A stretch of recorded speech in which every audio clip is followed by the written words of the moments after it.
Hey everyone, welcome back. We have another really cool experiment today. So, since it's been so sunny here lately in Seattle, I've been starting to miss the clouds already. All right, maybe not. But today we are going to be making a cloud in a jar.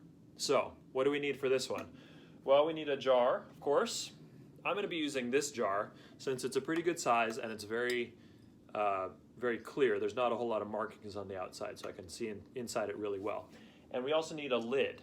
And so if you're using one of these mason jars, oftentimes they come with this lid where the inside of the lid comes out, okay?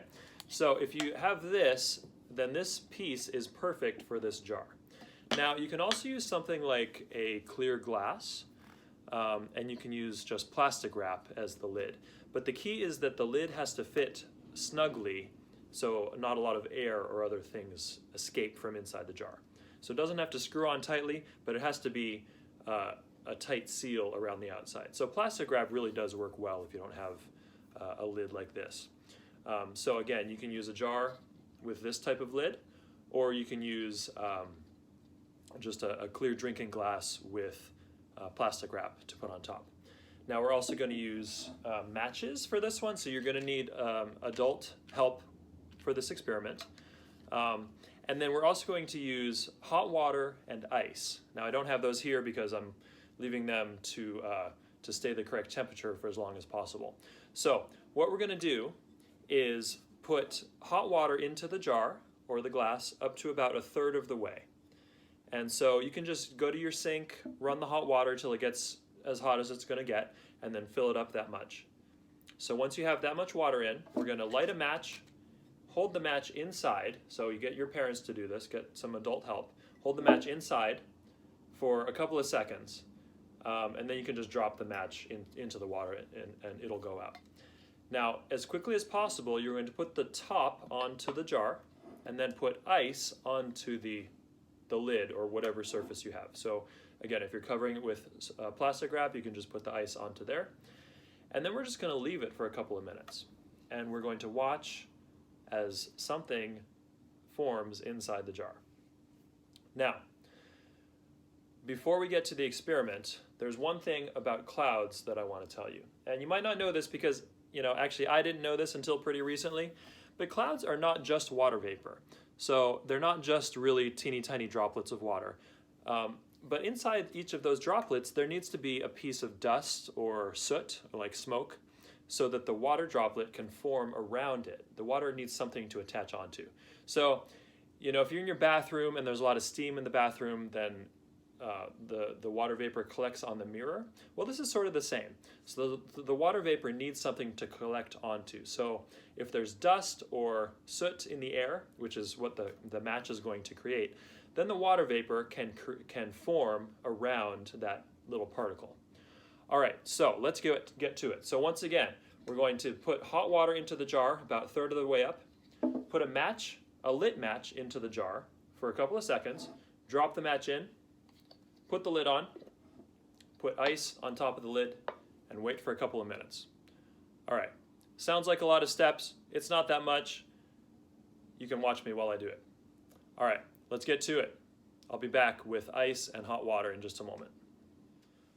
Okay, so I have everything ready to go. I have my hot water and I have my ice cubes. Now, of course, if you're doing this at your sink, you don't need to put everything into another container. You can just put everything right in. I have my jar, I have my lid, and I have my matches. All right, so here we go. Here's where you need your adult help. Okay, so hot water goes into the jar about 1/3 full. Match gets lit. Match gets held inside the jar for a couple of seconds, before you get burned, of course. Match gets dropped in, lid goes on right away, and then ice cubes go on top of the lid. Now again, if you don't have a lid that fits, you can use plastic wrap, that should be just fine. And you want the ice to cover the lid area as much as possible. All right, so I'm gonna set this up here. I'm gonna put this dark background up so we can watch what's going on a little bit better.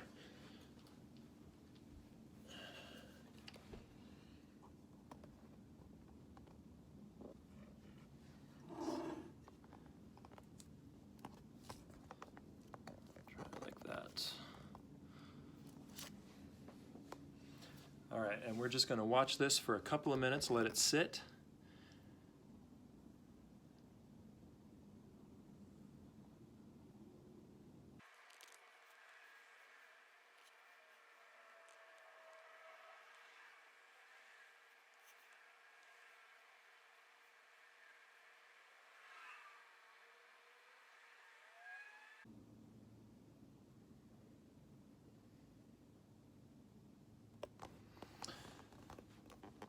Okay, so you should have let your cloud in the jar sit for a couple of minutes. And now, going to take the lid off, and we should see a cloud basically rise out of the jar. Let's see if that happens. Wow, look at that. That is cool. So that's not just the smoke from the match. There wasn't a whole lot of smoke in there. That is actually condensation, which is basically a cloud or fog, similar to fog as well. Well, I hope you enjoyed that experiment. I sure did. I thought that was really cool. A couple of things to try if it didn't work out quite so well. You could try doing everything more quickly, because if we don't get the lid on quickly enough, then heat from the water escapes. So if you're a little slow in some areas, you could just try to be more efficient overall. You could also try to use a lid that is more tight or more snug.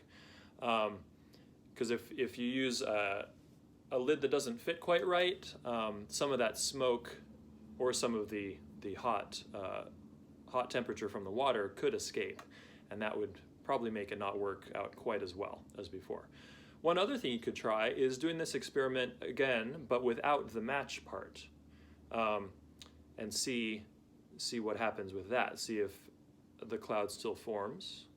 Or you could also do it without the ice part. So you could light the match, but not put the ice on top, and see how much collects around the soot from the match without the ice. So some other variations that you could try just to see what happens. So yeah, I hope you enjoyed that. If you have any questions or if you want to tell me about some other variations that you tried, feel free to comment below. And I'll see you again next time. Thanks so much for watching.